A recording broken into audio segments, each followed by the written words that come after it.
했는데 그 앞에서 살짝 눈물이 났지만 저희 아이는 울 때도 소리도 안 내고 눈물만 뚝뚝 흘리는 스타일이거든요.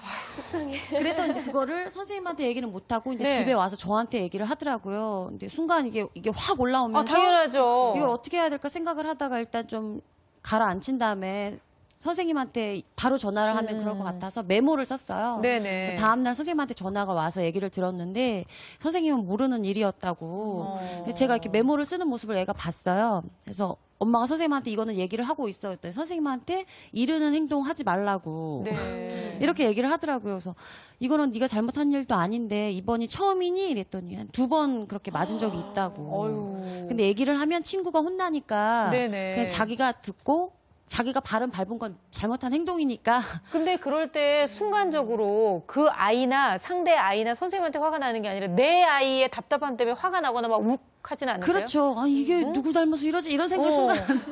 넌 도대체 왜 거기서 말을 못해? 막 이렇게 애를 다그치게 되잖아요. 예, 근데 그게 지금 7살인데 7년 동안 겪어온 일이에요, 저는. 그래요. 그러니까 뭐 학교에서 뭐 선생님들한테 이제 단체로 혼날 때도 저는 안 그랬는데요. 이제 이런 얘기가 아이들 입장에서는 쉽게 나오지 않는 거죠. 그런데 네. 더더군다나 소심하면 그렇죠. 그냥 혼나고 말지 뭐 그냥 내가 잘못했다고 하지 말지 그냥 이렇게 이제 되는 거예요. 자, 2번째. 소심한 우리 아이 걱정되는 부분입니다.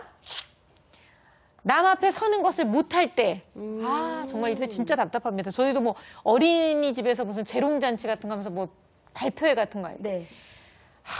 다른 애들 나와서 어쩜 그렇게 목소리도 크고 자는데 우리 지훈이 울면서 있잖아요. 막 무슨 말 하는 거. 근데 사람들이 불쌍하니까 박수는 제일 많이 쳐주더라고요. 막 아유 고생했다 애썼다. 울면서 같은 거 너무 씩씩하게 네. 해서 목이 쉬더라고요, 나중에. 아니 그러니까 정말 너무 답답한 게 그런 거 볼 때 아니 아나운서 엄마를 둔 애가 왜 어디 나가서 말을 하나 못할까 이런 생각이 드는데 이런 경우가 분명히 있으셨을 것 같아요. 네. 저희 애가 이제 지금 초등학교 5학년인데 3학년 때 그랬었던 것 같아요. 네. 특히 얘는 또 이제 남 앞에 이렇게 많은 사람들 앞에 서는 거를 잘 못하거든요. 아까 말씀드렸다시피 덜덜덜 떨고 이제 목소리 막 이게 기어 들어가고 네. 막 그런데 이제 학교에서 1년에 한 번씩 학예회 하는 게 있어요. 학예 발표회 하는 게. 근데 이제 애들마다 전부 하나씩 맡아서 이제 발표를 하는 건데 네. 얘가 이제 엄마한테 오더니만은 막 울면서 얘기를 하는 거예요. 자기 그거 못 하겠다고. 처음에는 그랬어요. 처음에는 배가 아파서 학교를 못 가겠다는 둥.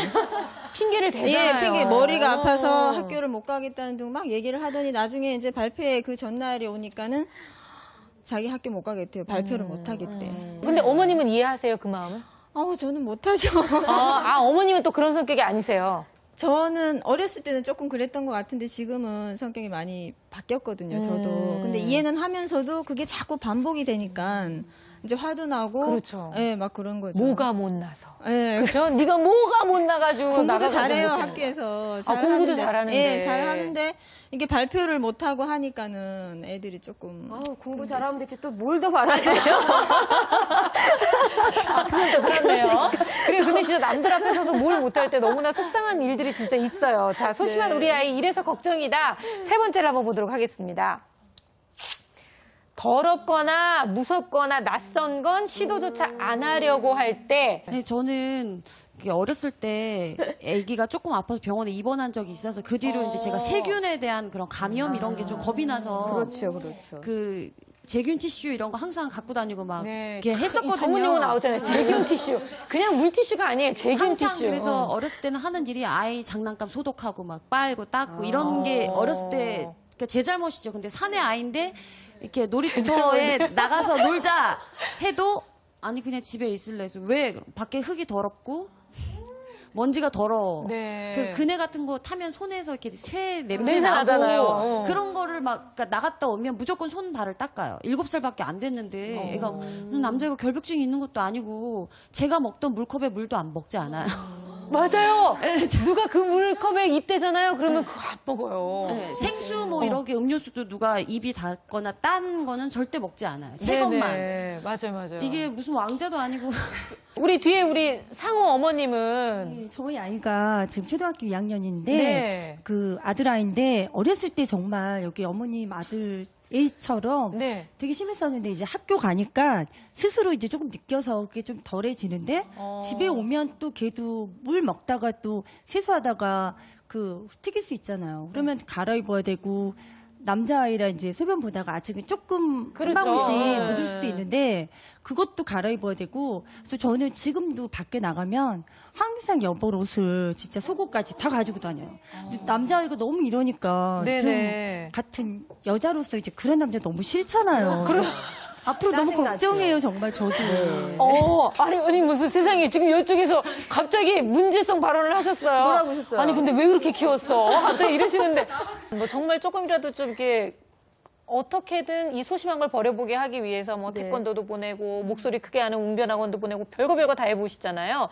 선생님 정말 우리가 이 아이들을 어떻게 도와줘야 되는 건지 이 아이들이 무슨 문제가 있어서 그런 건지 또 걱정이 되고 노력을 한다면 어떤 노력을 할 수 있는지 좀 알려주세요. 네, 뭐 이제 이게 만일 조금 더 문제가 된다면 여러 가지 접근을 좀 점검을 해봐야 되겠지만 네. 오늘은 이제 일반적인 이야기를 그냥 제가 좀 해야 될 것 같아요. 네. 그래서 첫 번째로 우리가 이제 이런 경우 대처를 하려면 처음에는 일단 아이가 이제 안정감을 좀 얻을 수 있도록 우리가 좀 도움을 좀 줘야 되는데요.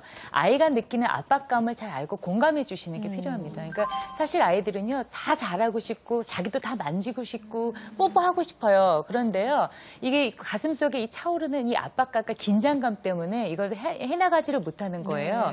그러니까 요거를 잠재워 주지 않으면 지금 이 정서 때문에 행동이나 생각이 뒤엉켜버린 거거든요.